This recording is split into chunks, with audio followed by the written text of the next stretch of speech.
بریلی شریف سے شرعی تقاضوں کے بعد جو فتویٰ صادر کیا گیا ہے، اس فتوے کی پرزور حمایت اور تائید کی جائے۔ بعض باتوں پر انہوں نے کہا کہ یہ حرام کلمات ہیں، بعض کے لحاظ سے انہوں نے کہا یہ رافضیت کا عقیدہ ہے، بعض کلمات پر انہوں نے کہا یہ کلمات کفر ہیں، اور ایسے ہی بعض کو گمراہی قرار دیا۔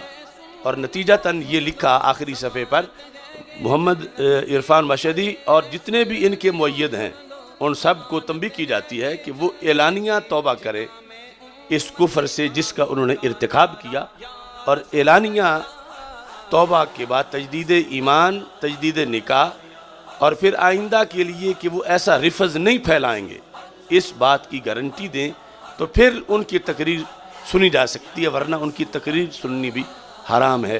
تو ہمارے آج اس حال کے اندر جو ہماری عظیم علمی شخصیات رونق افروز ہیں، ایجنڈے میں حضرت حافظ الحدیث رحمۃ اللہ علیہ کے عقیدے کا تعین، اور پھر جو کچھ انحراف ہوا ہے اس انحراف پر بریلی شریف کے فتوے کی تائید۔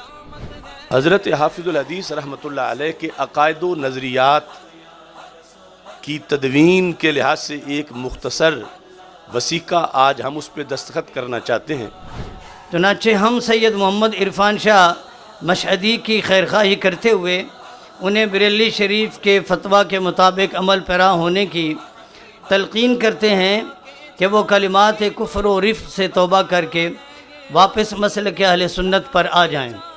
حضرت حافظ الحدیث کا وزڈم، آپ کی فقاہت اور آپ کی علوم کا اس وقت جو سطح زمین پر منظر ہے وہ یہی ہے جو یہ شخصیات آپ کے سامنے بیٹھی ہیں۔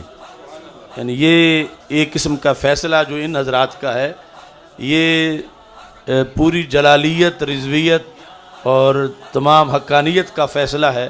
یعنی اور کوئی ایسے حضرات نہیں بکی شریف سے وابستہ کہ جو ان کی ہم پلہ ہوں، یا جن کی اتنی خدمات ہوں، یا جن کا اتنا علم ہو۔